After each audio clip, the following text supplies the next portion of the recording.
Hello! Good morning mga kumare! Ayan, meron lang akong gustong i-share sa inyo. Alam nyo, hindi ito marites. Totoo ito, hindi ito marites ha.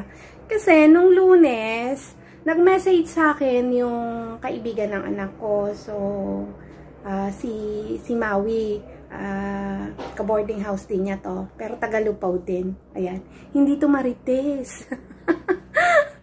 Ayan, nag-message siya sa akin. Ito yung kanyang message.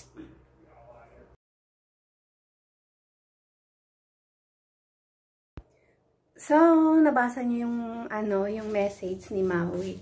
So, sabi ko dyan, wala kaming pera. Yun kaagad yung ni-reply ko. Sabi ko, wala, kapos kami sa financial. Sabi ko, kasi syempre, pamasahe. Tapos pangkain pa nila kung gusto namang bumili ng anak ko doon. Di syempre, wala siyang pambili. So, ang sabi ko kaagad, wala kaming pera. Pero, after that, tumawag ako sa anak ko. Sinabi ko sa kanya na nag-message nga si Maui na, ayun, pinapaalam siya na pupunta ng youth camp. Pero hindi nga siya makakapunta kasi nga wala kaming pera. Diba? So, malungkot ako doon sa part na yun kasi gustong-gusto kong maka-attend yung anak ko sa mga youth camp kasi malaking tulong yun para sa spiritual life ng anak ko. She can learn more about Jesus, diba? Tsaka yung experience na rin. Pero, after namin mag-usap ng anak ko, tinuloy ko yung trabaho ko. And then, umusal lang ako ng napaka-abrupt na panalangin. Napaka-abrupt lang yun, napaka-igsi. Sabi ko lang, Lord, gustong-gusto kong umattend yung anak ko sa mga ganon ng youth camp.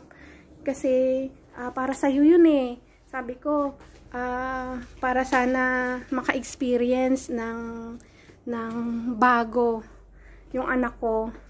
At saka para makapag-aral din siya ng, marami kasi siyang matututunan dun eh, sa mga youth camp. Kasi na-experience ko yan noong young people pa ako.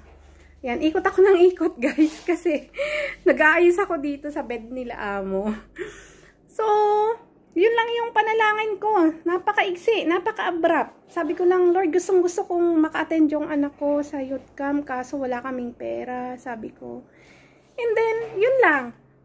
And then, lumipas ang isang araw, Martes, and then Miyerkules, yan. Magkakachat kami magkakapatid. Wednesday ng lunchtime, yun nga, nagchichika-chika. And then, sabi ng ate ko, meron daw binigay yung alaga niya na pera na para sa birthday ng anak niya. Pero, ang sabi ng ate ko, ang plano ko, padagdagan ko to sa Yusel, sabi niya sa ate ko na isa kay Ate Cecil, para may magamit ang mga bata sa youth camp para makapunta si Queenie. So, yung tuwa ko,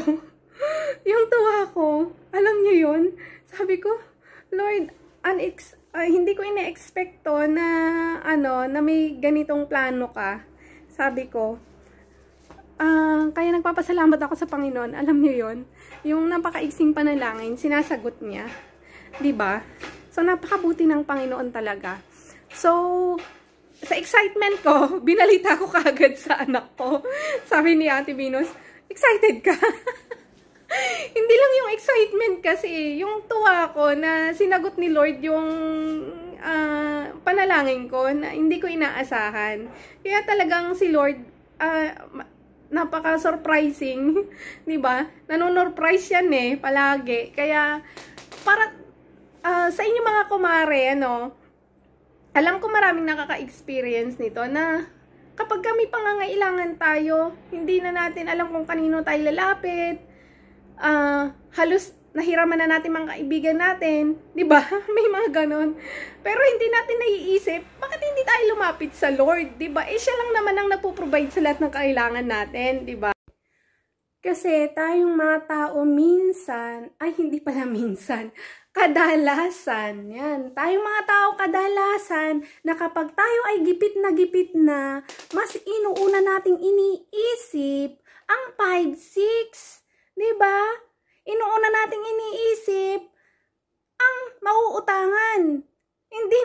dapat unahin natin yung kung sino, yung ating great provider. Sino ba yun? Diba ang Panginoon?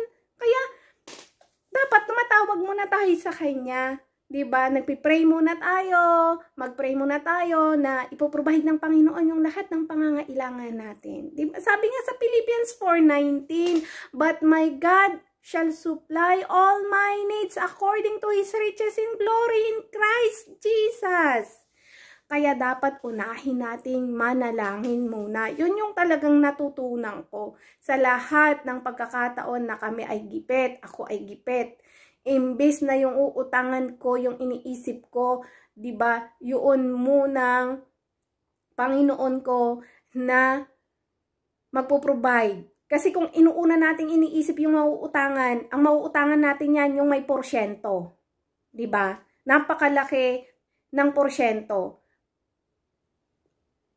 Ang ipoprovide ng Panginoon ay ang mauutangan mo na walang porsyento. Hindi po masama ang utang ha, sinasabi ko sa inyo. Yan. Sa susunod ko mga video, may isi-share din ako sa inyo about utang. Kaya abangan nyo yan. Kaya mga kumare, yan, share ko lang sa inyo na kapag kayo ay gipit, lumapit sa Panginoon, hindi sa 5-6 ha. Ayan. And that's all for today, mga kumare. Yun lang ang aking mai-share kasi sobrang tuwa ko lang. 'Di ba?